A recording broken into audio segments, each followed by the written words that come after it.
All right, so history, sometimes it feels like it's set in stone, but other times it's like watching those sand paintings, where everything shifts and changes right before your eyes. And I think that's especially true when we look at larger than life figures, especially leaders. Like the leaders of the Soviet Union, for instance, they dominated global politics for decades.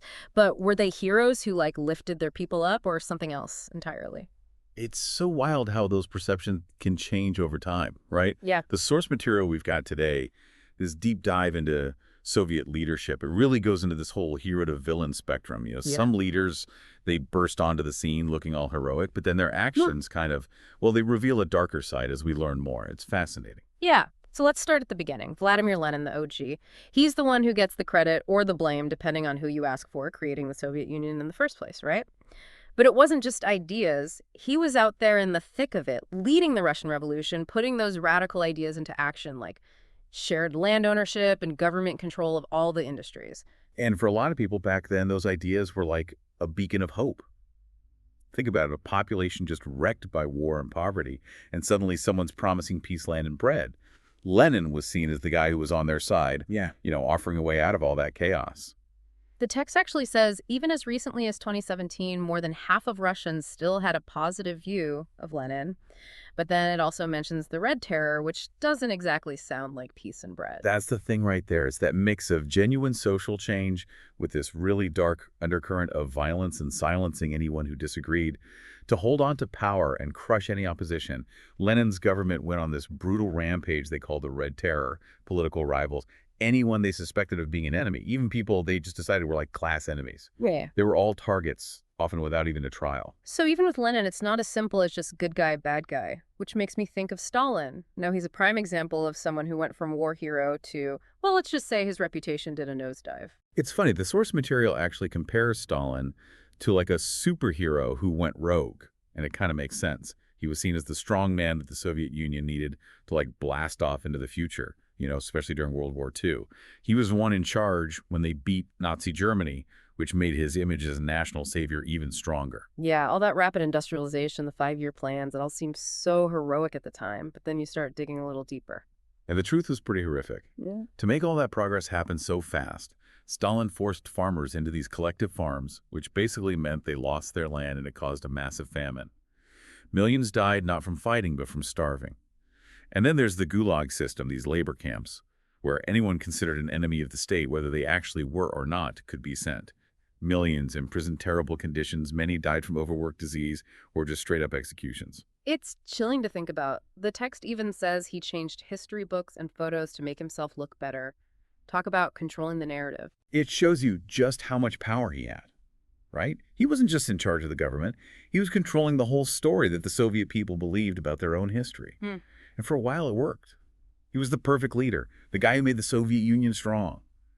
But once he died, all that carefully crafted image, it just crumbled. So it's this crazy mix. On one hand, you've got real achievements, like turning a mainly agricultural country into an industrial powerhouse and leading them to victory in World War II. But on the other hand, you've got this horrific human cost that was just swept under the rug. And that's the tough part, right? When we try to figure out these historical figures, it's tempting to just label them hero or villain, but it's almost always way more complicated than that. What's standing out to you so far? Honestly, it's just the sheer scale of control. To have that much power over information, to be able to shape how a whole nation sees its own past, it's mind-blowing. Makes you wonder how much we still don't know even now. That's a great point. And that kind of sets the stage for our next leader, Nikita Khrushchev.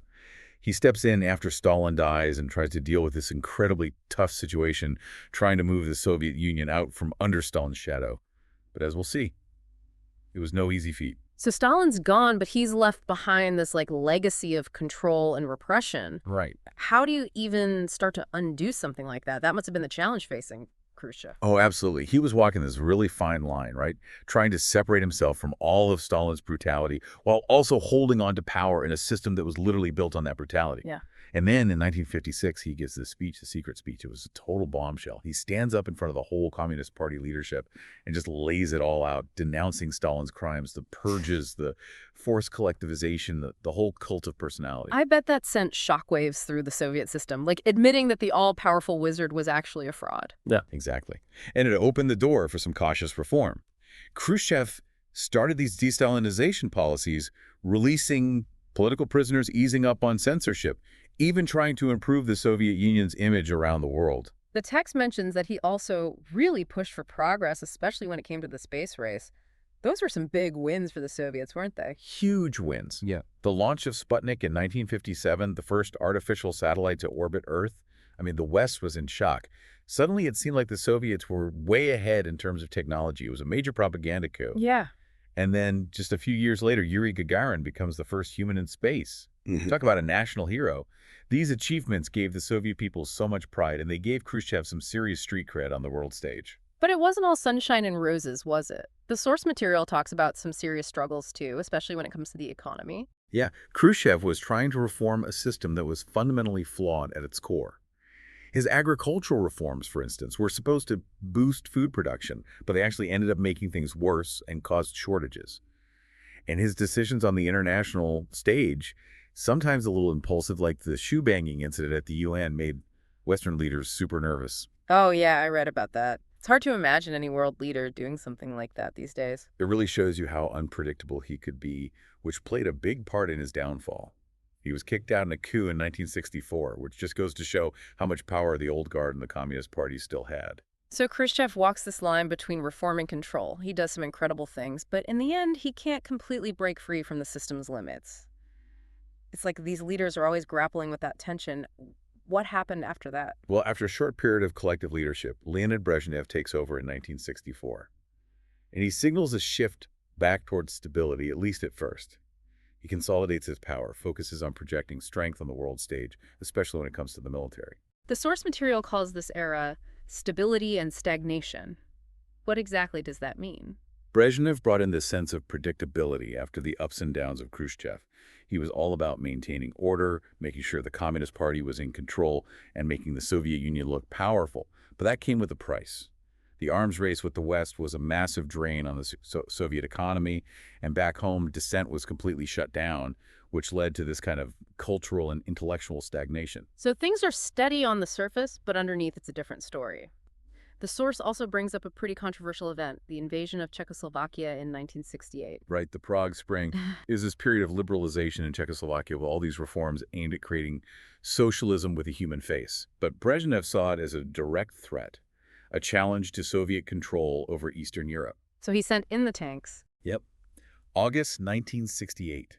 Soviet troops, along with forces from other Warsaw Pact countries, invaded Czechoslovakia. They crushed the reform movement and put the Soviets back in control. It was a huge turning point. It showed that the Soviet Union was willing to use force to keep its satellite states in line. I bet that sent shockwaves through the rest of the Eastern Bloc. Yeah. What did this do to Brezhnev's image? Oh, it definitely damaged his reputation in the West. It just reinforced the idea that the Soviet Union was this oppressive, expansionist power.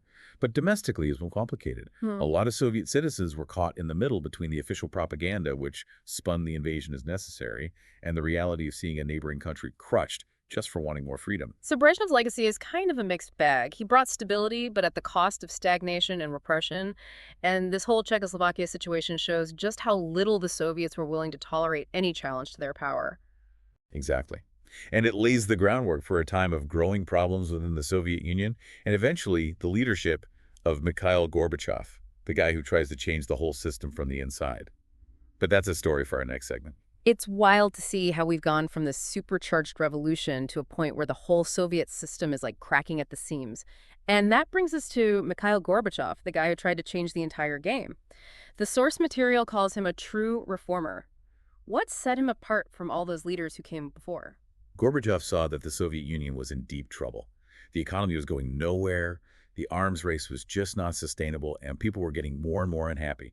He believed the only way to save the Soviet Union was to reform it, to make it more open, more democratic, more in touch with what the people needed. And that's where glasnost and perestroika come in, right? Those seem like such drastic changes to how the Soviets did things. They were like a revolution within a revolution. Glasnost means openness, and it was all about having a transparent government, freedom of speech, letting people openly debate. Imagine that for the first time ever, Soviet citizens could actually criticize the government, talk about stuff that used to be completely off limits, and get access to information that had been hidden for decades. It must have felt like a whirlwind of change for people who had only ever known a life under strict control. What about perestroika? How did that change things up? Perestroika means restructuring, and it was all about the economy. Gorbachev wanted to move away from that super-centralized planning that the Soviet system was known for. He wanted to introduce some market elements, encourage private businesses, make the whole economy more efficient. It was a huge risk trying to revitalize a system that was so set in its ways. So did it work? Did his reforms actually do what Gorbachev was hoping for? Well, it's complicated.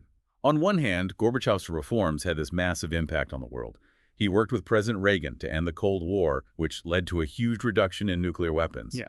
The Berlin Wall came down, Eastern Europe broke free from Soviet control, and Gorbachev won the Nobel Peace Prize in 1990 for his part in all of that. He was considered a hero in the West, a visionary leader who helped end decades of Cold War tension. But things weren't so great back home, were they? Those reforms ended up unleashing forces that Gorbachev couldn't keep under control. All that newfound freedom from glasnost, it led to a flood of criticism, not just of the government, but of the whole Soviet system. Nationalist feelings, which had been suppressed for a long time, started bubbling up, and republics within the Soviet Union began pushing for independence. So Gorbachev tries to reform the system, but those reforms end up speeding up its collapse. It's kind of a tragic story, isn't it? It definitely makes you think about the unintended consequences, even when someone had the best intentions. People still argue about Gorbachev's legacy. Some in Russia blame him for the loss of Soviet power and all the economic problems that came after. But others, both in Russia and around the world, see him as this brave reformer who tried to fix a system that was ultimately too broken to be saved. It's amazing how we've gone from Lenin's revolutionary dreams to Gorbachev trying to reform the system. These leaders' stories are full of ambition struggles and that heavy weight of history. What's the one thing you hope people listening take away from all this? I think the most important thing is that history is never straightforward. These leaders were complex people operating in a complex system. They made choices, some good, some bad, that had a huge impact on millions of lives. It's easy to judge them from where we are now, but to really understand them, we need to try to see the world through their eyes, to understand the challenges they faced, and to recognize the real human cost of their actions. It reminds us that history isn't just dates and names in a textbook. It's about real people, real choices, and real consequences. And as we've seen with these Soviet leaders, the line between hero and villain is never that clear. Exactly. And that's what makes studying history so interesting. It makes us think critically, question what we think we know, and see the nuances of human experience. So as you dig deeper into these fascinating people, remember to keep an open mind, question everything, and never stop exploring all the complexities of the past.